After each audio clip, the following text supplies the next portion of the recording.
this video, I'm sharing the one insurance step that most new businesses miss. And if overlooked, it can cost you thousands. If you're just launching, freelancing, or just registering your APN, then this one is for you. Why shouldn't insurance be an afterthought? Too many people treat insurance like an afterthought. After branding, after the website, after a brand new business card, maybe even after the first client. But that leaves you a huge window of risk. You're legally and financially responsible from the moment that you start offering services or a product, even if you haven't made $1 yet. Some examples: you sign a contract before you're insured. Something goes wrong, well, you've got no cover. You start consulting for friends, family, or a test client.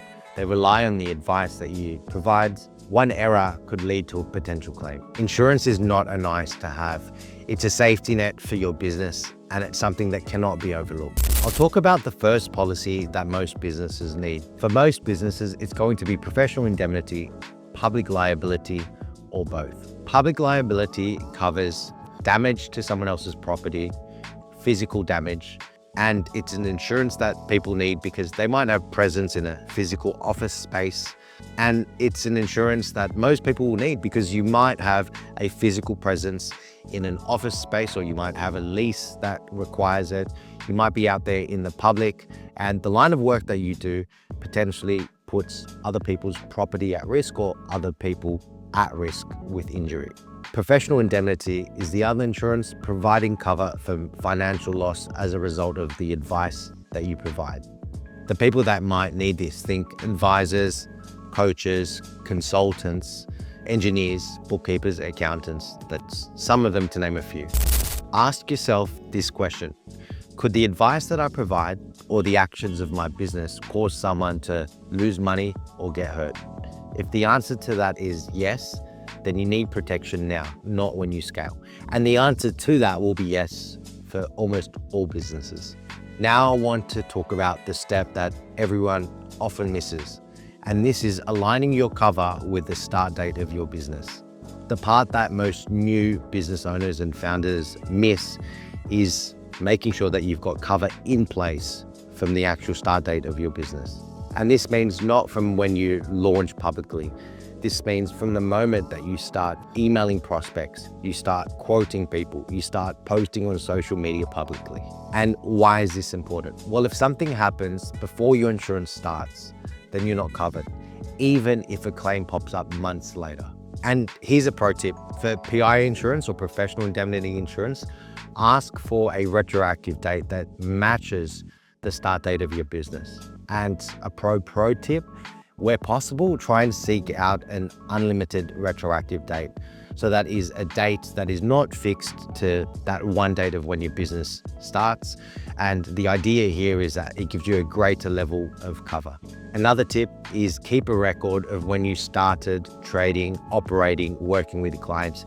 This just gives you evidence to prove that you've got a timeline of when you started. Once you're off and running, well, here are some other insurances to consider. What else might you need for your business, depending on your business type? Well, once you're off and running, congratulations. There are some other insurances that you might want to consider. A business pack insurance is one of the most common insurances that small businesses will take out, and it's very common if you've got a retail or office space. It includes public liability, and it's got other sections in there like machinery breakdown, theft cover, glass cover. It's quite comprehensive. The other insurance to consider is workers' compensation insurance, and that's insurance covering the employees of the business. And the other one to consider is cyber insurance. Now, this is not limited to just businesses that operate online, a web development business or an IT software engineer. This is for everyone. If you're a tradie, for example, I did a recent video about this, and you're sending invoices online and you've got emails, you could be compromised there as well. So it's something to consider for everyone. Here are some action steps for new founders, new business owners.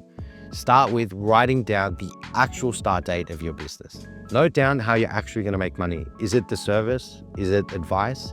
Is it you providing actual physical goods? List down your early client types. Is it individuals, governments, corporates? Speak to an insurance broker. I say a broker as opposed to going direct to insurance companies, because a broker is going to sit down with you and take the time to understand your business. What are your risks? Where are your exposures? And how can you use insurance to protect yourself? Another tip is asking for certificates of currency. So once you've got your insurance, you can request for a certificate of currency. It's like a TLDR of the insurance, which is the cover that you've got, the limits, etc., etc.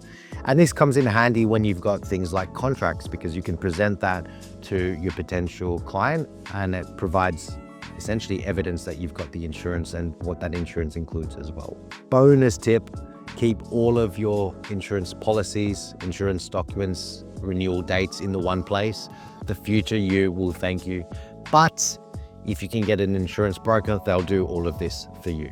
Let's wrap up. Starting a business can be one of the most exciting times for yourself, but skipping insurance can be one of the most expensive shortcuts that you'll ever take. It does not have to be overwhelming. You just have to take that one smart step at the start.